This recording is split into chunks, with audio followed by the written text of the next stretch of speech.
Hello and আসসালামু আলাইকুম প্রিয় শিক্ষার্থীবৃন্দ, তোমরা সবাই কেমন আছো? আশা করি তোমাদের এইচএসসি টেক্সট এক্সাম মোটামুটি ভালো যাচ্ছে। তো এর পরবর্তীতে খুব বেশি সময় কিন্তু তোমরা পাবে না এইচএসসি প্রিপারেশন নেওয়ার জন্য। তো এরই ধারাবাহিকতায় তোমাদের এইচএসসি আইসিটিটাকে আরো সহজ করে তোলার জন্য আমরা আমাদের সেই ম্যাজিক্যাল কোর্সটি নিয়ে চলে আসলাম। তো আমি তোমাদের সাথে আছি উৎস আইসিটি ইনস্ট্রাক্টর হিসেবে। তো সামনে কিছুদিন পরেই তোমাদের এইচএসসি পরীক্ষা অনুষ্ঠিত হবে। তো এইচএসসি পরীক্ষা আসলে একটা তোমাদের জন্য একটা প্রেসারের বিষয়, অনেক বড় একটা চাপ কাজ করে। এর মধ্যে আবার বিভিন্ন ধরনের সাবজেক্ট আছে, তার মধ্যে আইসিটিটাও বেশ জটিল একটা সাবজেক্ট।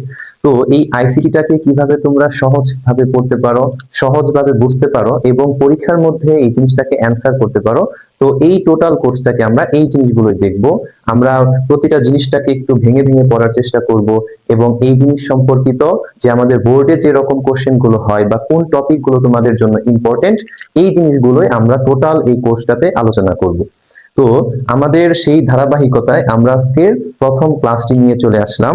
তো আমি তোমাদের এর আগে আলাপ করেছিলাম যে আমরা প্রথম যে অধ্যায়টা দিয়ে শুরু করব সেটা হচ্ছে ডেটাবেস অ্যান্ড ম্যানেজমেন্ট সিস্টেম। তো আমি এটাকে বলতে পারি আমাদের 6th চ্যাপ্টার। তো এই 6th চ্যাপ্টারটা কেন আমি আগে শুরু করলাম এটা আমি তোমাদের সাথে আগেও আলোচনা করেছি। 6th চ্যাপ্টারটার আলাদা একটা গুরুত্ব আছে, তোমরা এই জায়গা থেকে খুব সহজে একটা জিনিস অ্যান্সার করতে পারবা, একটা টোটাল সৃজনশীল তুমি এই জায়গা থেকে অ্যান্সার করতে পারবা। তো এই হিসাবেই আমরা এই অধ্যায়টা দিয়ে প্রথমে শুরু করব। তো অনেকের রিকোয়েস্ট ছিল যে 6th চ্যাপ্টারটা দিয়ে আগে শুরু করার জন্য, এই হিসাবে আমরা 6th চ্যাপ্টারটা আগে স্টাডি করব, তারপরে ধাপে ধাপে বাকি অধ্যায়গুলো পড়ে ফেলবো। তো চলো আর কথা না বাড়িয়ে আমরা আমাদের ক্লাসে চলে যাই।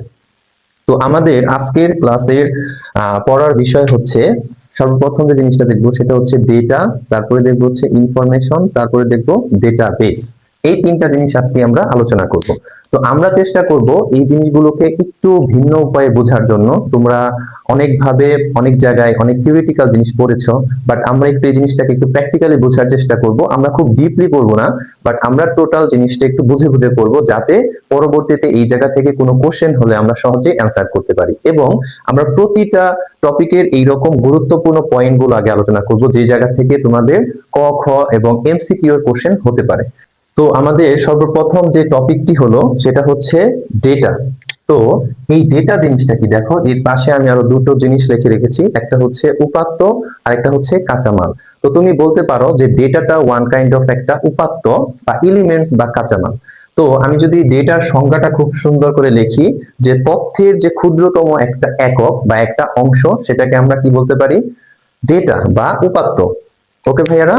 তো ডেটার সংজ্ঞাটা যদি বলি, আমরা তথ্যের যে একটা ক্ষুদ্রতম যে কোনো একটা অংশ, সেটাকে আমরা কি বলবো, ডেটা। তো দেখো এই জায়গায় ডেটা সম্পর্কিত কিছু কি পয়েন্ট দেওয়া আছে, যে এই জিনিসগুলো আমরা অবশ্যই ভালো করে তোমরা খাতার মধ্যে নোট করে রাখবে, কারণ এই জায়গাগুলো থেকে তোমাদের এমসিকিউ এবং ক নাম্বারের কোশ্চেন আসার সম্ভাবনা অনেক বেশি। তো সর্বপ্রথম যে পয়েন্টটা আমি এই জায়গায় লিখেছি, দেখো তো ডেটা শব্দটি বহুবচন, ডেটা শব্দটি হচ্ছে বহুবচন, এবং এর এক বচন হচ্ছে কি, ডেটাম। এই জিনিসটা একটু ভালো করে মাথায় রাখবা। ডেটার শব্দটি হচ্ছে বহুবচন এবং এর এক বচন শব্দটি হচ্ছে কি ভাইয়ারা, ডেটাম। ওকে।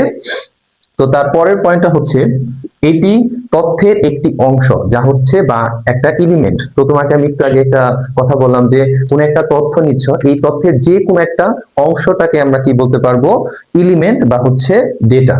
তো আমরা একটু পরে এক্সাম্পল দেখে জিনিসটা আরো বেশি ক্লিয়ার হবে। তো তৃতীয় যে পয়েন্টটা আছে এই জায়গায়, সেটা হলো ডেটা কারো উপর নির্ভর করে না। এটাও অনেক ভালো একটা পয়েন্ট, যে ডেটা আসলে কারো উপর ডিপেন্ড করে না, এটা একা একাই আত্মনির্ভরশীল বা একা একাই প্রকাশ পেতে পারে। তো তারপরের যে পয়েন্টটা হচ্ছে ইম্পর্টেন্ট পয়েন্ট, তো ডেটা হতে সিদ্ধান্ত গ্রহণ অসম্ভব। এই পয়েন্টটা খুবই ইম্পর্টেন্ট, এটা দিয়ে তুমি ডেটা টোটাল জিনিসটা বুঝে ফেলতে পারবে। আমরা একটু পরে একটা এক্সাম্পল থেকে দেখার চেষ্টা করব। তো এই লাস্ট এবং মোস্ট ইম্পর্টেন্ট পয়েন্ট হচ্ছে, ডেটা হচ্ছে একটা ইনপুটের সমতুল্য। তোমরা ভাইয়া দেখো, যদি তোমরা একটা কম্পিউটার চিন্তা করো, সেটার মধ্যে তুমি ইনপুট দিচ্ছ, এই ইনপুটটাকে তুমি চিন্তা করতে পারো এটা তোমার একটা ডেটা। আর কম্পিউটারটা তোমাকে প্রসেস করে যে জিনিসটা তোমাকে দেখাচ্ছে, এটা আমি বলতে পারবো ইনফরমেশন। তো ইনফরমেশন পার্টটা আমি একটু পরে দেখছি। তো ডেটা হচ্ছে, তোমরা মনে রাখবা খুব সহজভাবে, এটা হচ্ছে একটা ইনপুট।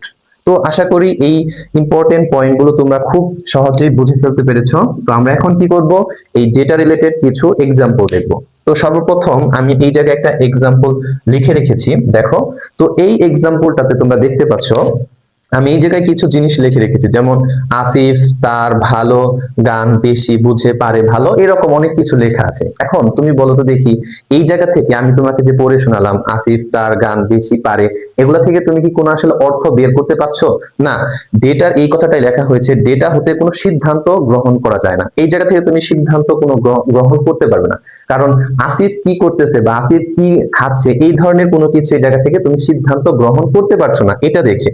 তো আমি বলতে পারি যে এটার আসিফ, এটা হচ্ছে আমার একটা ডেটা, তার এটা আমার একটা হচ্ছে ডেটা, ভালো লাগা এটা আমার একটা ডেটা, এই প্রতিটা এক একটা হচ্ছে আমার এক একটা ডেটা। তো ভাইয়ারা খুব সহজে আশা করি বুঝতে পেরেছো যে এই প্রতিটা জিনিসই হচ্ছে আলাদা আলাদা ভাবে একটা ডেটা। এর কারণে বলছে যে তথ্যের একটি অংশ বা এলিমেন্টই হচ্ছে আমার কি ডেটা। তো তোমাকে যদি আরেকটা ছোট উদাহরণ দিয়ে বোঝাই, দেখো নিচে আমি কিছু জিনিস এঁকে রেখেছি। তো এর মধ্যে সর্বপ্রথম যে জিনিসটি আছে, মানুষ এঁকেছি, তারপরে একটা গাড়ি এঁকেছি, একটা ঘর এঁকেছি। তো সর্বপ্রথম আমি দেখো এই জায়গায় দুইটা পয়েন্ট আমি তোমাকে একটু বুঝিয়ে দিচ্ছি। ডেটা কারোর উপর নির্ভর করে না, এই পয়েন্টটা। আর ডেটা হতে সিদ্ধান্ত গ্রহণ অসম্ভব, এই একটা পয়েন্ট। এই দুইটা পয়েন্ট দেখো খুব সহজে বোঝা যাবে। তো দেখো আমি যদি তোমাকে সরাসরি বলি মানুষ, এটা কিন্তু কারো উপর ডিপেন্ড করছে না, ঠিক আছে। বাট আমি যদি বলি যে মানুষ, এখন মানুষ তার বর্ণ কিরূপ বা তার বিহেভিয়ার কেমন, মানে তার আচার ব্যবহার কেমন, এটা কিন্তু তুমি বলতে পারবে না। তো এই জায়গা থেকে আমি কোনো সিদ্ধান্ত গ্রহণ করতে পারছি না।